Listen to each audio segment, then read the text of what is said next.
প্রচন্ড ক্ষুধা, খাই নাই 2-3 বেলা হয়ে গেছে, আল্লাহ তুমি আমার খাবারের ব্যবস্থা করে দাও। রব্বুল আলামিন সিরা কাপড় নিয়ে মক্কা থেকে হেঁটে হেঁটে মদিনায় আসছি 500 মাইল দূরে। মওলা রে, ও মালিক, আমার একটা কাপড়ের দরকার, তুমি কাপড়ের ব্যবস্থাটাও করে দাও আল্লাহ। কার কাছে সাহায্য চাইতেছি? ওমর রাদিয়াল্লাহু তাআলা আনহু তার দোয়াগুলো শুনতেছে স্বপ্নে, দোয়াগুলো স্বপ্নে শুনতেছে। আসমান থেকে কে যেন বলতেছে, আমার বান্দা গুরুস্থানে বসে আমাকে ডাকতেছে, তার জায়গা নাই, জামাটাও ময়লা হয়ে গেছে, ছিঁড়ে গেছে। হ্যাঁ ওমর, তোমাকে আমি আল্লাহ রাব্বুল আলামিন অর্ধেকটা পৃথিবীর বাদশা বানাইছিল। ওমর রে, তুমি তাড়াতাড়ি যাও, আমার বান্দার সব কিছুর ব্যবস্থা তুমি কইরা দাও। হযরত ওমরের ঘুম ভেঙে গেল।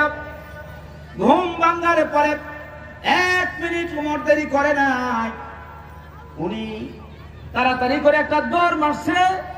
জান্নাতুল বাকিতে গিয়ে তাকায়া দেখে স্বপ্নে যেই জায়গাটার মধ্যে লোকটারে বসা দেখছে, বাস্তবে গিয়াও ওই একই জায়গার মধ্যে লোকটাকে বসা পেয়ে গেছে। আল্লাহু আকবার জোরে কর। এইবার লোকটা দেখে নাই আমিরুল মুমিনিন ওমর ইবনুল খাত্তাব রাদিয়াল্লাহু তাআলা আনহু পিছন দিয়ে আসতেছে, লোকটা টের পায় নাই। এই বৃদ্ধ লোকটার পিছনে গিয়া হযরত ওমর চুপচাপ বসে গেছে। চুপচাপ বৈশা এবার শুনতেছেন, স্বপ্নে যা শুনছে বাস্তবে গিয়া তাই শুনতেছি। লোকটা 2 চোখ দিয়া পানি পরে পরে গাল 2টা ভিজে গেছে। বলতেছে, মাওলা, বৃদ্ধ বয়সে আসছি তওবা করার জন্য, মাওলারে জীবন বস শুধু গুনাহ আর গুনাহই করছি। আল্লাহ মেহেরবানি করে তুমি আমার অতীতের সব গুনাহ মাফ করে দাও, আমার সব কিছুর ব্যবস্থা করে দাও। এতটুকুন শোনার পরে ওই মুরব্বী চাচার কাঁধের মধ্যে হাতটা লাগাই দিছে। লাগাইয়া ডাক দিয়ে বলতেছেন, মুরব্বী তাকায় দেখেন, আপনি কি আমাকে চিনেন? চিনব না কেন, আপনি হচ্ছেন ওমর রাদিয়াল্লাহু তাআলা আনহু।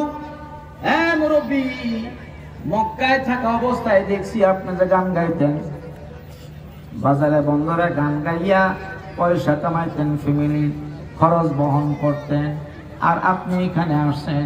যান, আপনার আর কোনো সমস্যা হবে না। আমি ওমর যদি 2 বেলা খাই, আপনিও 2 বেলা খাইবেন।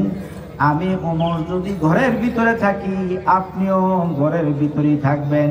আমি ওমর যদি ভালো কাপড় পরিধান করি, আপনিও ভালো কাপড় পরিধান করবেন।